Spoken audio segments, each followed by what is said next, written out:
Today is welcome your series on Bible. Happy Mother's Day. Your mother, happy Mother's Day. The truth is, if you're not a mother, everybody's got a mother. It's one of the facts of life. And so we all celebrate mothers today for that reason. I'm going to ask you to look at this for a minute and see what you think it says. This is Ezekiel 3 and verse 9.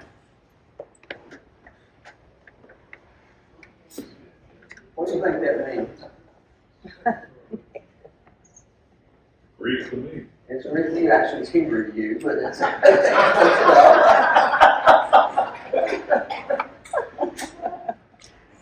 Anybody know all those words? Yes. Strive. Another one, Jeremiah 10 verse 22.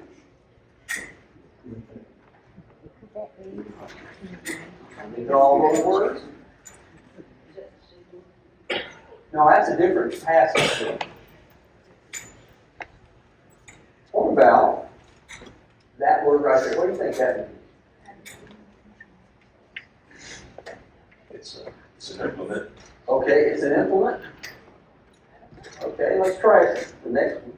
What is about this one? I'm sure you use that in everyday English, don't you? Really? Oh, yeah. What does that mean? This is English, isn't it? Aren't you supposed to know all those words? Does it make a difference when I do this? Do you know what emery is? Ladies, do you know what emery is? Stone is stone. It's a stone, and it dries things. Now, we understand that much better, don't we? That's from the English Standard Version. That's Jeremiah 10. Do you know what a rumor is? Okay. It means rumor. Why is it you didn't know what that was in the King James Version, but you did when you read it in the English Standard? You ever think about that? We were all, and most of us at least in here, were raised on the King James Version of the Bible. We go, I remember how it reads. Not all of it. And so we have an idea of the problem with translations. Since 1611, we looked at the King James a little bit in detail last week, so we're going to touch on it very much. But in the 300-400 years since then, there have been a multitude of translations. And the thing that makes things different is how it's rendered in the language of the day. Makes a difference for that if you don't have the language of the day. And so in the 20th century, there's an explosion of translations in English. I don't know about you, but when I was a boy, the only translation we ever used was the King James Version Bible.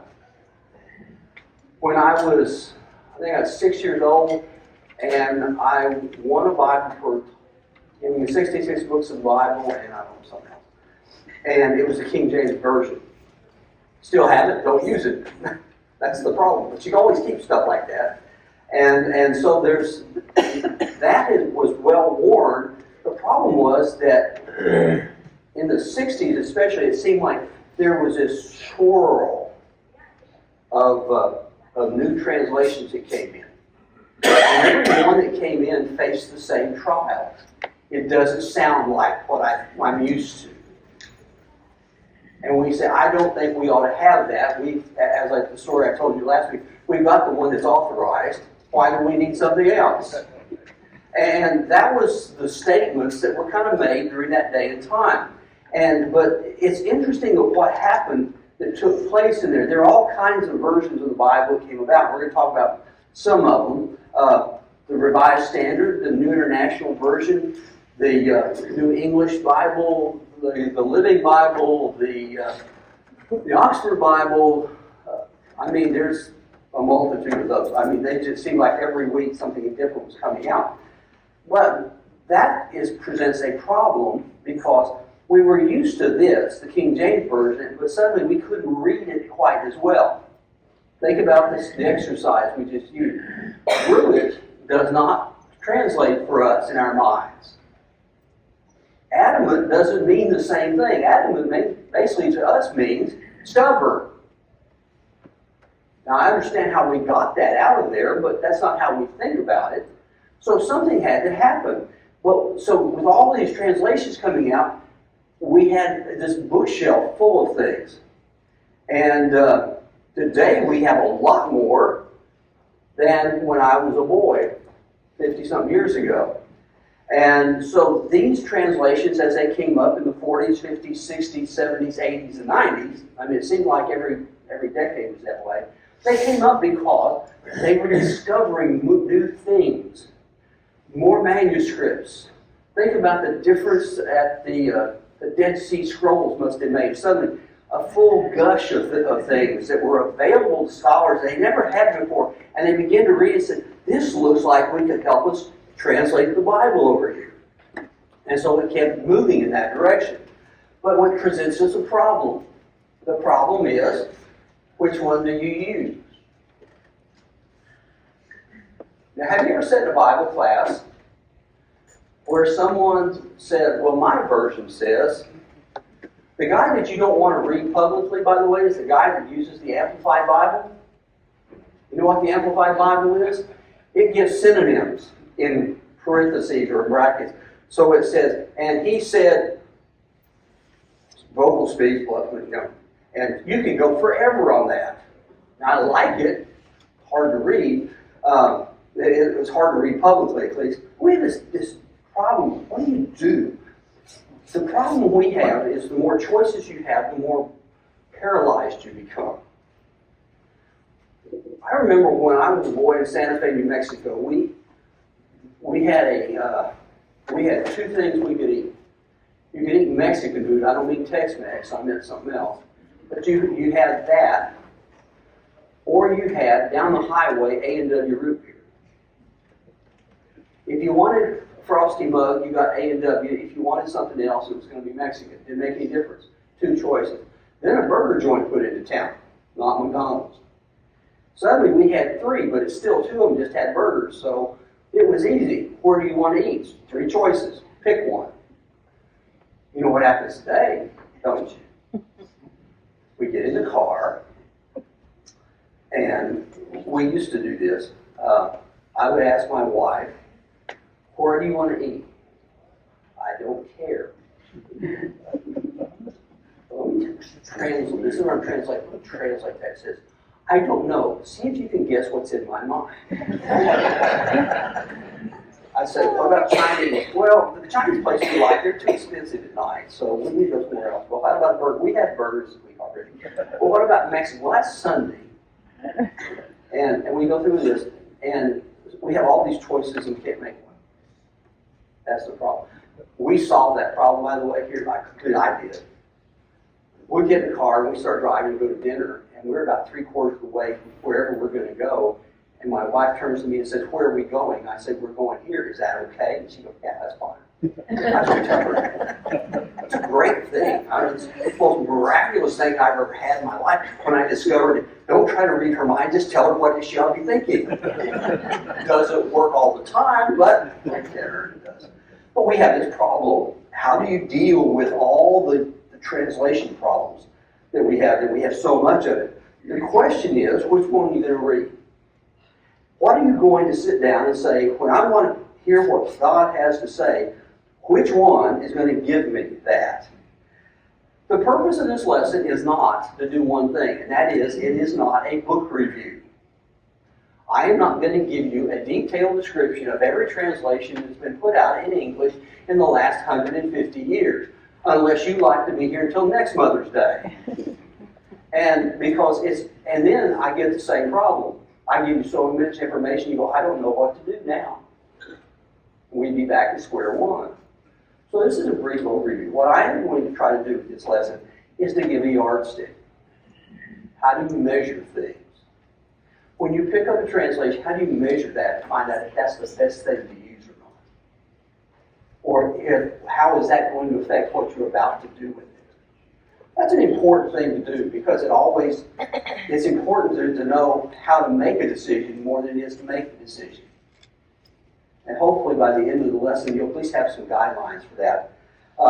Two things we're going to touch on. One is we've already touched on this, but I need to differentiate. Textual criticism. We looked at that. We looked at all those massive parchments and papyri and everything else. It is the ability to compare and study all the available evidence to recover the exact words of the author's original composition. When they would pore over a manuscript that they would discover, they would have to ask the question, does this truly reflect the author's original writing? Are the words there the words they wrote? And over time, things would change. Scribal omissions or errors would come in. Some would make changes deliberately, and so they had to sift and sort all. That's textual criticism. However, translation is not textual criticism. Translation is taking the original, all those things we looked at, and rendering it in another language in such a way that it is both accurate and readable. Two goals, accurate and readable. I say accurate because I think that's an important touchstone for good translation. 20 years ago or so, I got a package in the mail, and I don't know how I got on. I suppose I was on a book club, and they sent me an advanced copy of a translation that I will not use its name to spare the guilty or embarrassment. But they had me, it was one of those cases, they were going to release it in 2 years, they want your feedback, which is not necessarily true, but that's what they said. So I delved into looking at it in various places. One place I like to go is Acts 22:16. Acts 22:16 is an interesting passage because it's where Paul gives his own story, and he tells it this way. Ananias came to him and he said, "What are you waiting for? Arise, be baptized, wash away your sins, calling on the name of the Lord." You know that passage. Yeah. I know that passage. You know, it's not how they put it.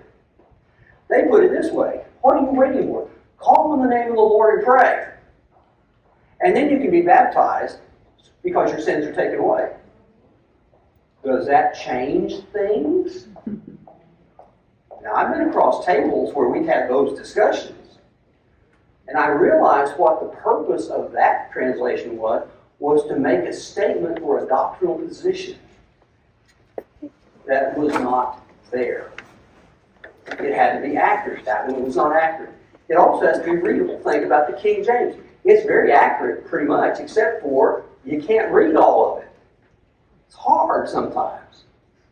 And unless you've gone through, unless you just love Shakespeare, you know, you can get lost in the language.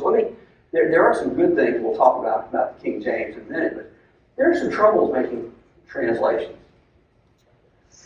Think about how we translate from person to person in conversation. And aren't there some problems? I don't know about your household, but the internet has made this terrible. Social media has.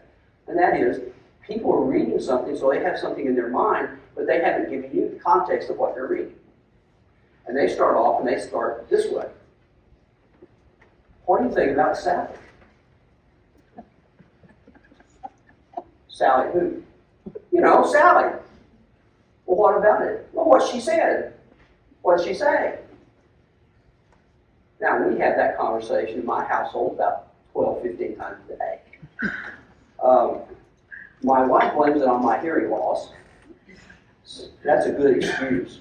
The other part is there's a lot of what linguists call missing referential indexes, which means what are we talking about here? And translation goes through all of that. And so translating the Bible is even more difficult because, first, words don't have meanings. Context have meanings. Do you know a word can mean different things in different contexts? Mm-hmm. Wow. But I thought that's what that Greek word, everybody I know said, if I just knew Greek, this is solid. It's probably, no, it wouldn't. Yeah, no, it wouldn't. I had a discussion with a fellow here who was quite knowledgeable. And he was pretty well steeped in language. And I remember sitting in the hallway with him one time, and he was saying, no, this has to mean this. He's talking about a Greek word in the text. And I said, wait a minute. I would agree with you and disagree at the same time. First, I have two rules when I read language. One, does the Greek allow that translation to be there? If it allows it, that's good. You don't want something that says, no, it's not what it means at all. But I said, but the other thing is, you have to ask the second point, does it demand that reading from the context? This was a guy who didn't stay quiet very often. But for a full minute, he sat there in total silence, and at the end he goes, that makes sense. That's because words don't have meaning, only the context has those. And so you have to do that. For instance, when James and John come to Jesus and they say, Lord, we'd like one to be on the left and one on the right when you come into your kingdom. Jesus says to them, are you able to be baptized with the baptism I am baptized with?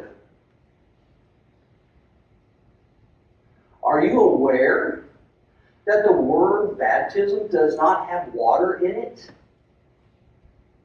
That's determined by context. He's talking about suffering. But when the Ethiopian eunuch comes along and says, see, here's water, what keeps me from being baptized? We'll go, oh, okay, we're talking about being baptized in water. When Paul says it in Romans chapter 6, we understand it because of the picture that's there. But the context determines what the meaning is. And that's part of the problem with translation. It also is a problem because language changes over time. I can give you an example of this. Philippians chapter 1, verse 27. Let your conversation be as it becometh the gospel of Christ, that whether I come and see you or you else be silent, I may hear of your affairs, that ye stand fast in one spirit, with one mind, striving together for the faith of the gospel. What do you think conversation is? When we have a conversation, what do? We talk to each other. Is Paul teaching here, make sure when you talk to people, it's not coarse? Now, I've heard it preached that way. The problem is that's not what that word really means. This is what it really means. Only let your conduct of life. In other words, live your life in a way that reflects positively on the gospel. It's not that they got it wrong with the King James Version, because conversation in 1611 meant how you live your life. It just doesn't mean that today. So you have to be able to account for the change of language. But also, there's no such thing as exact matches for language, by the way. We always say, what's that word in Greek? Makes no difference. Because there may not be an exact match. Let me give you an example. There's a passage out of Amos chapter 6. I know you read Amos 6 a lot. I know this is what you go to bed with every night and read the devotional every morning, and you just love to be steeped in the minor prophets, but I got a degree in the minor prophets, and I know what I like it, so that explains my abnormalities. But he says, do horses run on rocks, or does one plow them with oxen? Now, when you come to the American Standard Version, which is backwards, it says, will one plow there? A place rather than an object. But when you get in the Revised Standard, it says, does one plow the sea with oxen? You know why that's a problem? We don't have a clue what that word means. Not a clue. There are a lot of words, we don't know what they mean. Not as many as you think, but there are some that when you run across it, what does that mean? It can mean 40 different things. Well, I don't know. There's no book there that tells you that. The Hebrew word, yeah. The Hebrew word is unknown. The other is that discoveries change our language. You know, think about it. Dead Sea Scrolls come along. Suddenly scholars go, wow. So that's the connotation of this word. That's what it really kind of points to. They may not have known that before 1947. They were using the best they had at that point. But discoveries change it. But the interesting thing is all translations are criticized when they're released.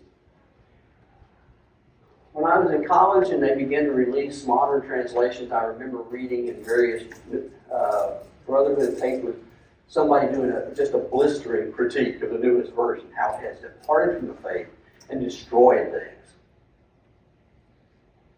But do you realize they said that about the King James Version too?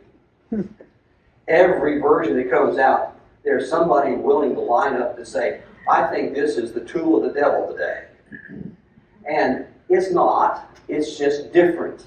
It's different to our ears. It's different to what we're used to seeing. And the difference is interpreted by us as being wrong. And that's a real problem.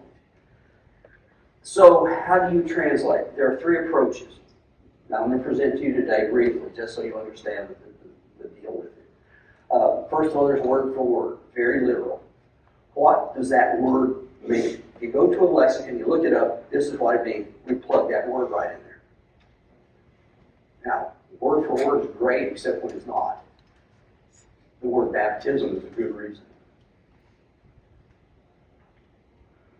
For instance, we know, what does baptism mean? I'm going to test your knowledge. What does baptism mean? Immersion. Yeah. Covered up, you plunge, dip, and immerse. That's what the triad of all preachers were. Dip, plunge, and immerse. Why don't they say dip, plunge, or immerse? You ever think about that? I'm sure you ponder great people, deep things like that in your lifetime. One of the reasons they didn't is because it's too political. So what you did, you took the Greek word, you put English letters to it, bapto, makes it baptism. That way, the scholars write it out in commentaries. We don't get in trouble. There are politics everywhere, by the way. And so word for word is one way of doing it. Problem is, it's hard to read it that way. You've read this, I think I referred to it last week. Luke chapter 1, verse 63. John the Baptist is born. He is brought to the temple by his parents. His father has been struck dumb. He cannot speak. He's mute because he didn't believe the angel. And so he hasn't talked for several months. So when they bring him to the temple on the 8th day to be circumcised, one of the things they had to do was name him. And they want to know, what do you name him? What's his name? And he wrote on a tablet, because he can't speak, his name is John. That's not what he said. He said, John is a name to him. If you have a grandchild, and your daughter or son-in-law, when the doctor asks the question, what do you want to call them?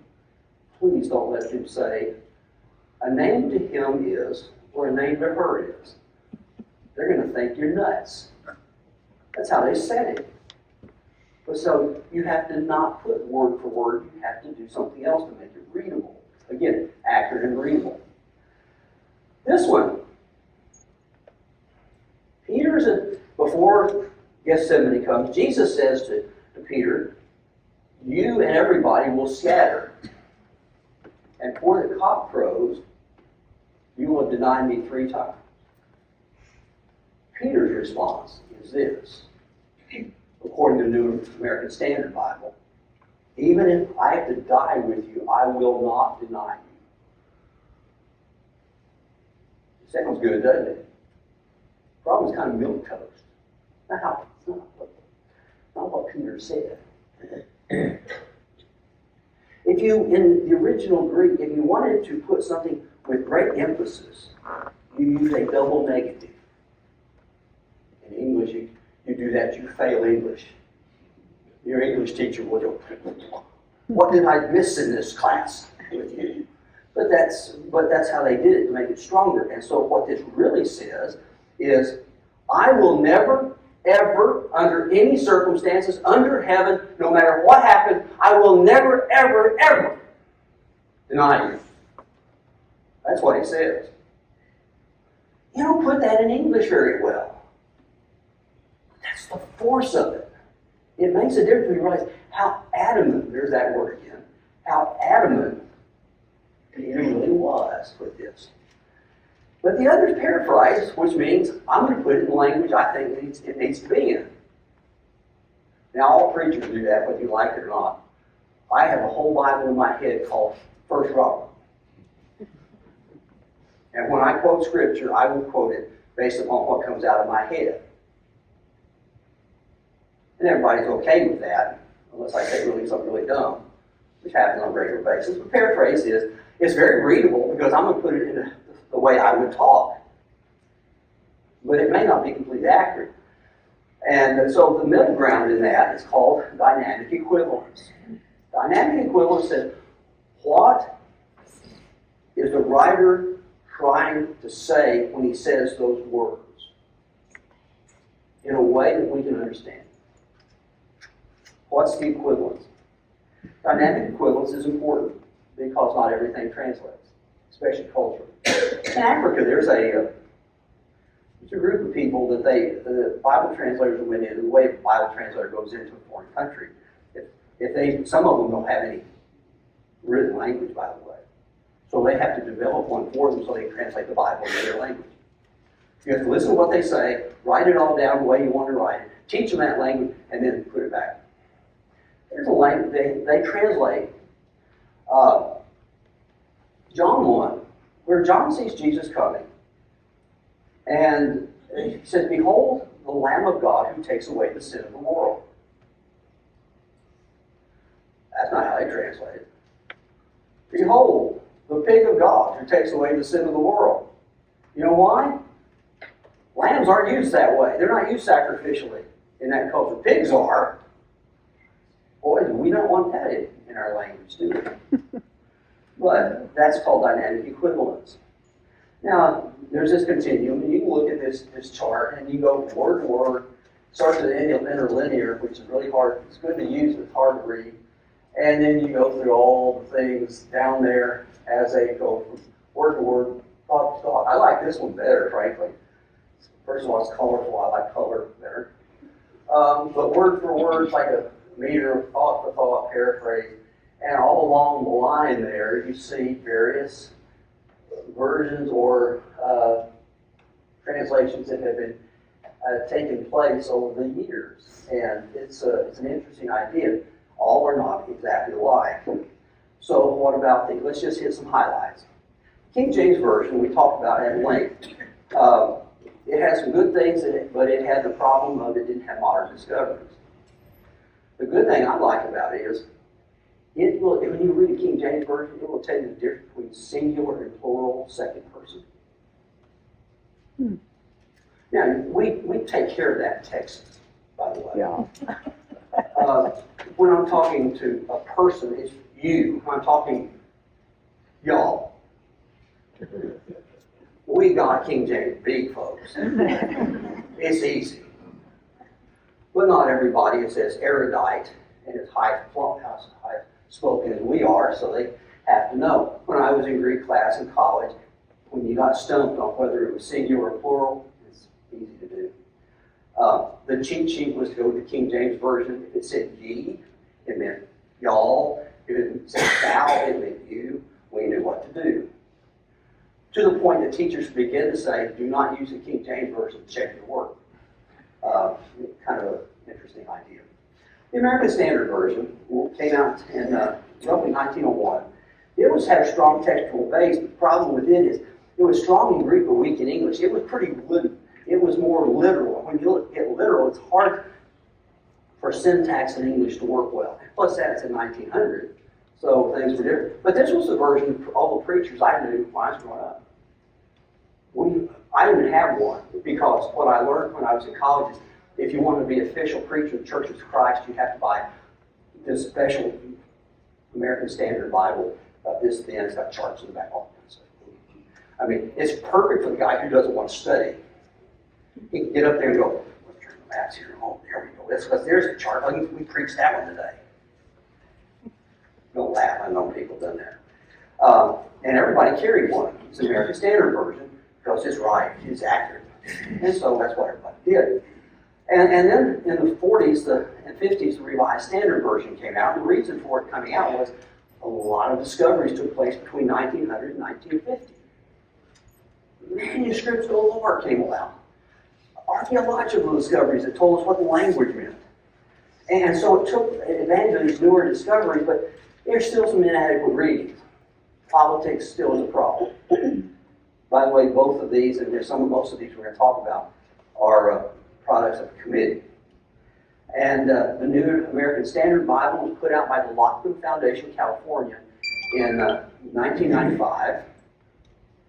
It is a revision of the American Standard, which means it wants to maintain a strong biblical base, but at places it moves from translation to interpretation, especially when you get to the idea of, is there going to be a 1,000-year reign of Christ on earth? That's called millennialism. There's all kinds of flavors of it. But the New American Standard Bible tends to tip to the predestination corner. So you've got to be careful to read it. The English Standard Version, which is what I tend to use right now, is a revision of the Revised Standard, more modern English, and they've said it's more scholarly. It's good. It's not better, but it's good. So I'm not going to say one or the other. The New International Version is very, very popular. It is useful for many, as the translators would say, and the reason for it is because it's in pretty clear English, but it's got a good foundational base. This is a translation that came out of a committee. This is the only translation I know of that had members of Churches of Christ on the committee. One of them was Jack P. Lewis. Jack was a professor at Harding Graduate School. I interviewed him for a video program we put out, and to fly to Little Rock, rent a car, go to Cersei, do an hour filming, and come back. But I remember asking him questions. We were sitting there. I said, "Let me ask you a question. You were on the committee for the New International Version, weren't you?" He said, "Yeah, I was." I said, "What do you think of it?" He said, "Of all the translations I've used, it may be the most accurate that I can think of. And it is easy to read." He said, "I think people need to use that." Now, that's not what was going on in our brotherhood at that time. But I thought, I'll take a guy who is well thought of and well known and well scholared over anybody any day. And by the way, if you reach into a pew around this church building, that's what you'll get. The New English Bible was trying to upscale the language again in the early 60s. It's much more on the other side of the ocean. Color. C-O-L-U-R. So just to let you know, if you read that, it doesn't look like we think. But it had a different reading. And then on the other side, there's paraphrase. Paraphrase is a good thing about them, is they tend to tell you up front this is a paraphrase. The Living Bible came out when I was in high school. Everybody carried a Living Bible. It didn't sound anything like the Bible. Still doesn't sound anything like the Bible to me. I don't care. I'm old and prodigy, but I was young and cocky then, so it still didn't mean. The Message by Eugene Peterson I like better, and I use it because if I need to get a fresh insight into something, it gives me a pretty good insight. Peterson's pretty solid. Not completely, but pretty. So the dilemma we have is, which do you read? I'll tell you this, read different ones. We've been blessed. There's a website called BibleGateway.com. If you want to read any of these translations on any passage, you can do it. BibleGateway.com, put the passage in, the version you want to read in, hit search. It puts it out there. And so we have no excuse today. You don't have to go to a bookstore to buy one. You don't even have to have a fancy computer program. As long as you got an internet connection, you can do this. So read different ones, because they all will tell you a little bit different about things. I would suggest for study, use 4 standard translations and pay careful attention. I say this because of a class I took in college. I had a professor. His name is Neil Lightfoot. Neil was one of the smartest men I ever knew. Member of the church, elder in the church. Really bright guy. Very humble guy at the same time. Those two tend not to go together, by the way. Neil had a problem with eyesight. He had glasses like this. He was the perfect image of an owl. Go to class like that, see how that works out. He had one requirement in his class. This is not had anything to translation, but I like to tell a story anyway. And that is, before you turned in paper, you had to put in a new typewriter ribbon. Now, if you don't know what I just said, That's right. see me later. I don't have time to explain the high points of production. I bought more typewriter ribbons in his class than I did my whole life. And that's because he didn't be able to read. You got an F if you didn't do that, by the way. Okay. Paper may be great. I mean, Jesus may have written, but had bad typewriter ribbon, he got an F. But he said, there was this one guy came into class, and the catalog said you're supposed to take at least one semester of Greek to be in it. It's Thessalonian epistles. And this kid raised his hand. He said, I need to withdraw from this class. He said, I didn't realize you had to have Greek to be in it. I never forget, he leaned up that guy and he said, let me tell you something, son. He said, if you'll just get 4 good translations of the Bible, 4 standard translations of the Bible, and pay careful attention to, you'll know more than these guys that got 4 years of Greek in this class. You understand? So stay. He did. He did well. Pay attention to paragraphing, where the thoughts change.